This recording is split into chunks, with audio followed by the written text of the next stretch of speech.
sans savoir que pendant sa campagne présidentielle, Jair Bolsonaro, qui a pris ses fonctions le 1er janvier 2019, avait affirmé vouloir effectuer un rapprochement qui soit à la fois économique et commercial avec Donald Trump, avec qui il partage bien plus que des affinités idéologiques.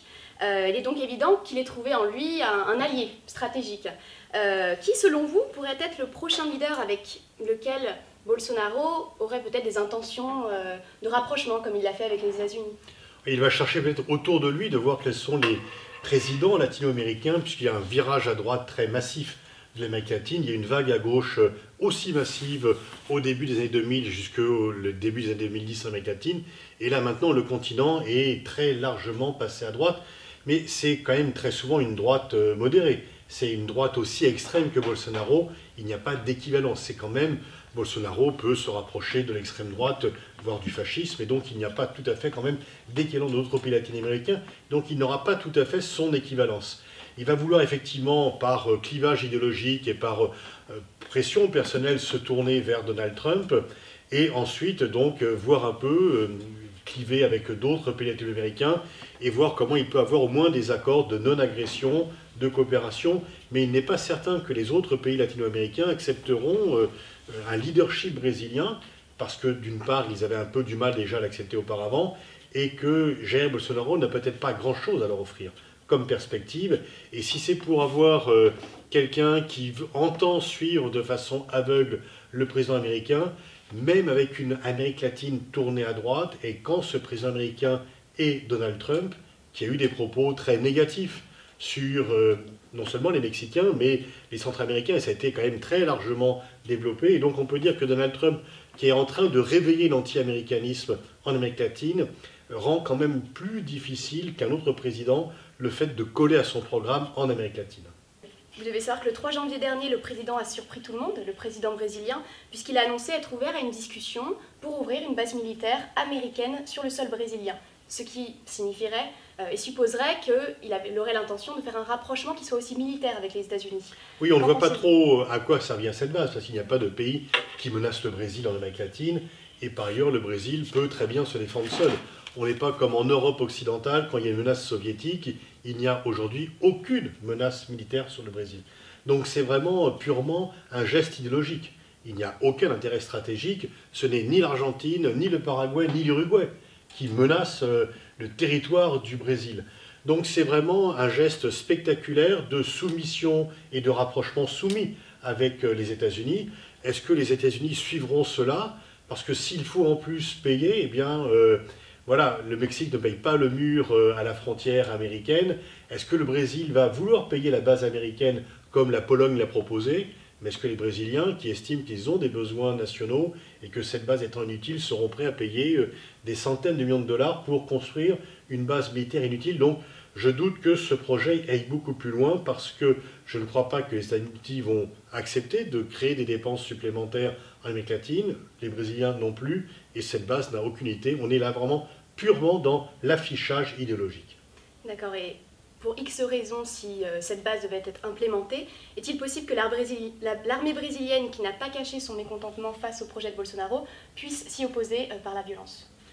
Par la violence, non, on ne fait pas un coup d'État militaire pour empêcher l'établissement d'une base militaire, fût-elle américaine, mais une fois encore, je ne crois pas que ce projet est très loin. Et l'armée brésilienne, pour l'instant, regarde les choses de façon relativement neutre par rapport à Bolsonaro. Envisager un coup d'État militaire au Brésil voudrait dire qu'il y a quand même des troubles extrêmement importants qui soient devenus parfaitement incontrôlables et totalement incontrôlables. On n'en est pas là. Fort heureusement, il n'y a plus de coup d'État militaire, où la période des coups d'État militaires massifs américains est passée, même si les partisans de Lula et les adversaires de Bolsonaro disent qu'on est passé à un autre stade. Auparavant, c'était des coups d'État militaires, là il y a un coup d'État juridique. Le fait, la destitution de Dilma Rousseff, alors qu'elle n'était pas elle-même convaincue de corruption, contrairement à beaucoup de gens qui ont fait son jugement, et le fait d'envoyer Lula en prison alors qu'il était l'archi-favori de la campagne électorale dans un procès pour le moins express mené par un juge devenu ministre de Bolsonaro, fait dire à beaucoup que finalement on peut faire l'économie de coups d'État militaires parce que les coups d'État juridiques suffisent désormais à emporter le pouvoir. Merci.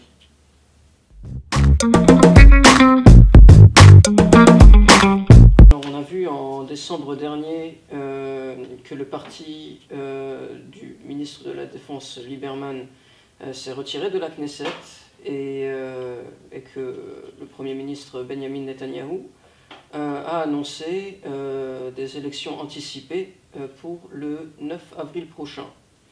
Donc selon vous, quels seraient les possibles scénarios de ces élections?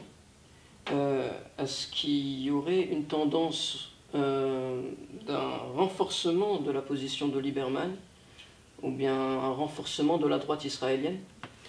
Elle n'a pas besoin de grand-chose pour être renforcée parce qu'elle s'est renforcée au fur et à mesure et que la gauche a perdu beaucoup de sa crédibilité et qu'il n'y a pas tellement d'alternatives. Alors est-ce que Lieberman va renforcer sa propre position? Peut-être, mais il ne sera pas en état de former une coalition autour de lui.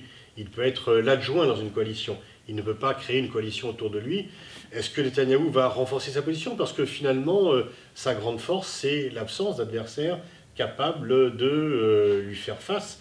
Et finalement, avec une habilité tactique qu'il faut souligner, il a éliminé les uns et les autres, ou il a fait prisonnier tous ceux qui, on ne voit pas à droite d'alternative aujourd'hui à Netanyahou.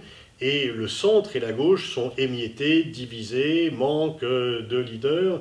Est-ce que Tzipi Livni va rebondir et prendre un peu plus d'importance? On y croyait beaucoup il y a quelques années. Elle a perdu maintenant, effectivement, une aura. Il faudra voir un peu. Ça sera un peu une course dans cette élection entre les élections et la justice par rapport à Netanyahou. Où en sera Netanyahou d'un point de vue judiciaire avant les élections? Est-ce que les élections surviendront assez tôt pour qu'il n'ait pas un procès qui soit entamé contre lui et que le public ne se détourne pas beaucoup de lui? Mais effectivement, malgré tous les reproches qui sont faits à Netanyahou par le public, malgré toutes les accusations dont certaines sont quand même solidement étayées de malversation et de corruption, il est encore favori des élections et il joue de façon assez habile sur la situation internationale pour dire qu'il a renforcé la position d'Israël. Il a maintenant Trump qui remplit complètement son agenda. Il peut dire qu'il a réussi ce qu'aucun de ses prédécesseurs n'avait réussi, le transfert de l'ambassade américaine à Jérusalem, qu'il a maintenant un nouvel allié, et pas des moindres, au Brésil, parce que le Brésil était un pays leader pour la reconnaissance des droits des Palestiniens. Aujourd'hui, Bolsonaro lui mange presque dans la main, en tous les cas célèbre son alliance avec lui, et que les évangélistes, ces mouvements chrétiens d'extrême droite, sont de plus en plus fortement engagés derrière Netanyahou. D'accord. Et quels seraient pour vous les enjeux majeurs de cette élection? C'est bien sûr, comme à chaque fois qu'il y a élection d'Israël, les enjeux internationaux et internes se mélangent, parce que on élit à la fois, on choisit un gouvernement israélien, mais en même temps, la nature de ce gouvernement a une importance par rapport à la région, par rapport à la question palestinienne, mais aussi plus largement avec le Golfe. Donc est-ce que l'hostilité entre Israël et l'Iran va se développer? Est-ce qu'Israël sera tenté d'une intervention militaire en essayant d'obtenir un feu vert des États-Unis? Pour l'instant, ils ne l'ont pas fait, ils ont été bridés. Ils doivent plutôt attendre en fait, qu'il y ait un changement de régime et que la situation en Iran soit suffisamment mauvaise d'un point de vue économique. Et c'est le pari que fait à la fois Netanyahou, Mohamed Ben Salman et Trump. Il y a un triumvirat finalement dans cette affaire pour obtenir un changement de régime de l'intérieur du fait du blocus, de l'embargo, enfin des sanctions économiques sur l'Iran. Ce qu'on constate simplement, c'est qu'il y a un glissement à droite de la société israélienne qui est de plus en plus fort et qui est encore plus fort que lorsqu'il y a eu la reprise de l'intifada, et que les partisans de la paix avec les Palestiniens sont de moins en moins nombreux et de moins en moins audibles, mais que les Palestiniens eux-mêmes, y compris leurs leaders, sont eux-mêmes de moins en moins audibles, divisés, et avec un président dont la légitimité est de plus en plus contestée, y compris en interne chez les Palestiniens. Et du coup, par rapport aux Palestiniens, comment l'autorité palestinienne voit-elle ces élections? Y a-t-il des opportunités, aussi maigres soient-elles, pour relancer le processus de paix? Je crois qu'on ne peut même plus parler de processus de paix. Il y a un récessus de paix, mais il n'y a pas un processus de paix. Il n'y a aucune perspective sérieuse de paix, puisque on peut dire qu'actuellement, peut-être que les deux visions majeures qui se déroulent en Israël, c'est celle de Naftali Bennett et celle de Netanyahou.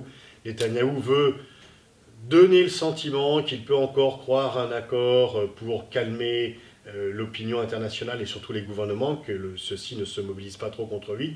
Naftali Bennett voudrait plutôt jouer la franchise en disant on annexe une partie de la Cisjordanie et on dit que le processus de paix n'existe plus. On dit la vérité, en fait, tout simplement. Peut-être que Naftali Bennett est plus dans un langage de vérité que Netanyahou. Et ceci, effectivement, éloigne toute perspective, mais la direction palestinienne porte également sa part de responsabilité dans l'affaire avec finalement un enlisement des positions de Mahmoud Abbas qui a joué à chaque fois la négociation sans rien obtenir en retour. Très bien. Merci beaucoup.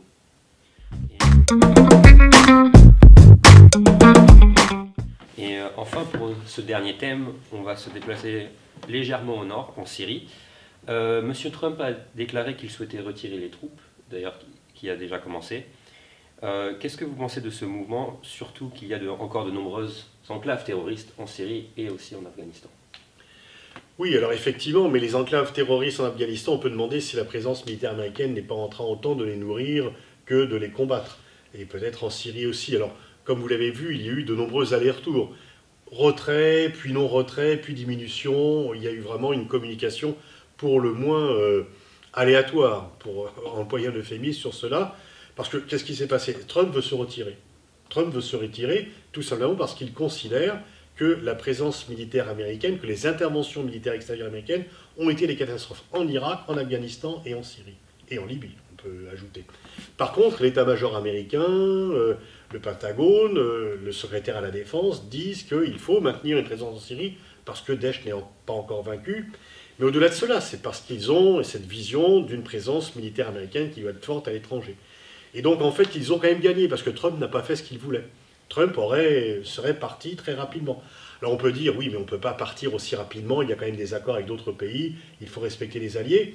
Mais finalement, peut-être que Trump apporte une mauvaise réponse à une bonne question. Qu'apporte aux États-Unis la présence militaire à l'étranger? Il y a un livre fort pertinent qui vient de paraître de la part de Stephen Walt, The Hell of Good Intentions, qui montre qu'il y a un consensus entre néoconservateurs et libéraux pour justifier l'hégémonie libérale, pour justifier la présence militaire à l'étranger, et que celle-ci, depuis 20 ans, n'a conduit qu'à des catastrophes. Alors Trump, en fait, pose la bonne question, mais apporte des mauvaises solutions, puisque lui, il veut encore déchaîner encore plus l'unilatéralisme et en aucun cas gérer les choses en commun. Mais très franchement, il y a effectivement la question, qu'est-ce que les différentes interventions militaires américaines des 20 dernières années ont apporté à la sécurité des États-Unis et à la sécurité mondiale? Il y a plutôt une dégradation de la situation qu'une amélioration de la situation. Est-ce que vous pensez que cette dégradation, c'est une sorte de défaite du système occidental en Syrie contre le trio Russie, Iran et Turquie? Oui, très clairement, Poutine... Alors, très clairement, et je le dis en regrettant, Bachar a gagné la guerre. Il n'a pas gagné la paix, il ne peut pas la gagner, mais il a gagné la guerre puisqu'il a rétabli son autorité brutale sur la plupart du territoire, et donc une répression sanglante peut tuer au XXIe siècle une révolution. Les révolutions ne gagnent pas toujours, une révolution pacifique a été noyée dans le sang par une répression sanglante et brutale. Et dans cette affaire, effectivement, Poutine a, avec beaucoup de cynisme, joué la carte, et la Russie est, dans la région, le seul pays qui parle à tout le monde. Les Russes parlent aux Saoudiens, parlent aux Iraniens, parlent aux Palestiniens et au Hamas, et parlent aux Israéliens, ce que font aucun autre pays. Et finalement, dans la brutalité qu'elle a de sa politique, finalement, la Russie fait ce qu'elle dit et dit ce qu'elle fait. Du moins, elle apparaît comme crédible aux yeux des différents interlocuteurs, alors que les Occidentaux peuvent changer plusieurs fois de discours, etc. Et donc, la Russie a maintenu un cap depuis le départ sur la Syrie. Et donc, effectivement, pour l'instant, c'est la gagnante. Sauf qu'elle n'a pas les moyens de reconstruire la Syrie. C'est au-delà de ses moyens, et que ni les pays du Golfe, ni les pays occidentaux ne vont reconstruire une Syrie dont Bachar el-Assad est à la tête, parce que eh bien, ce n'est pas satisfaisant et que c'est la voie... Bon. Et je pense que, de façon assez cynique, la Russie peut se contenter de cela. Dire oui, tant pis, la Syrie n'est pas reconstruite, nous on ne payera pas, on n'a pas envie, on n'a pas les moyens, mais on la contrôle, et ceux qui sont les victimes de tout cela, c'est bien sûr, ce sont les populations syriennes. Très bien, merci beaucoup. Et en ce qui concerne l'Afghanistan, les talibans ont encore cette semaine fait de nombreuses attaques qui ont tué de nombreux soldats. Est-ce que vous pensez qu'un retrait des troupes d'Afghanistan va faire revenir les talibans au pouvoir? Oui, très, très probablement, si les troupes américaines quittaient l'Afghanistan, les talibans viennent au pouvoir, et sauf qu'ils contrôlent déjà la moitié du territoire, qu'ils peuvent rentrer et faire des opérations dans Kaboul très facilement, et que donc là, cela fait quand même plus de 17 ans que les Américains sont en Afghanistan. Alors, ils ont réduit la taille de leur dispositif militaire, mais il reste quand même important, et on voit très bien qu'ils sont là pour très longtemps, parce qu'ils n'ont pas réussi à construire un État afghan. Il y a une corruption qui est très forte, on a pris de nombreuses mauvaises solutions, on s'est allié aux seigneurs de la guerre, et donc en fait, eh bien, la présence militaire américaine est faite pour durer, parce qu'il n'y a pas d'alternative dans leur tête, et qu'on voit qu'on commence déjà à négocier en sous-main avec les talibans. Donc les talibans, 17 ans après l'intervention militaire américaine, n'ont en rien disparu de la scène. Et est-ce que vous pensez que ce retour des talibans serait un retour violent au terme d'une révolution ou un retour pacifique en tant que parti? Ça serait surtout un retour violent pour la population afghane. Parce qu'effectivement, on voit bien le deal qui peut être fait, mais c'est un deal qui existait avant le 2001. En 1996, quand les talibans ont pris le pouvoir, ils ont commis toutes les atrocités que l'on connaît. Ils ont violé les droits les plus élémentaires, personne n'a rien dit. Les Américains ont protesté contre le traité de la Liban après 2001, quand ils n'ont pas voulu livrer Ben Laden, pas avant. Et donc là, on voit très bien les bases d'un accord. Vous venez au pouvoir en Afghanistan, et vous cessez, vous ne supportez pas des gens qui commettraient des attentats, et donc, mais vous faites ce que vous voulez chez vous, et c'est quelque chose qui peut se mettre en place. Et est-ce qu'il serait possible qu'une grande puissance régionale puisse jouer le rôle des États-Unis dans la gestion? Les candidats ne sont pas très nombreux parce que tous ceux qui ont voulu essayer de gérer l'Afghanistan, des Anglais au 19e siècle, des Soviétiques au 20e et des Américains au 21e, ont échoué. Donc si les Chinois viennent en Afghanistan, ça sera pour travailler dans les mines, pour extraire des matériaux, pas du tout pour gérer la situation sécuritaire et encore moins pour imposer un ordre chinois comme les Américains ont voulu imposer un ordre américain.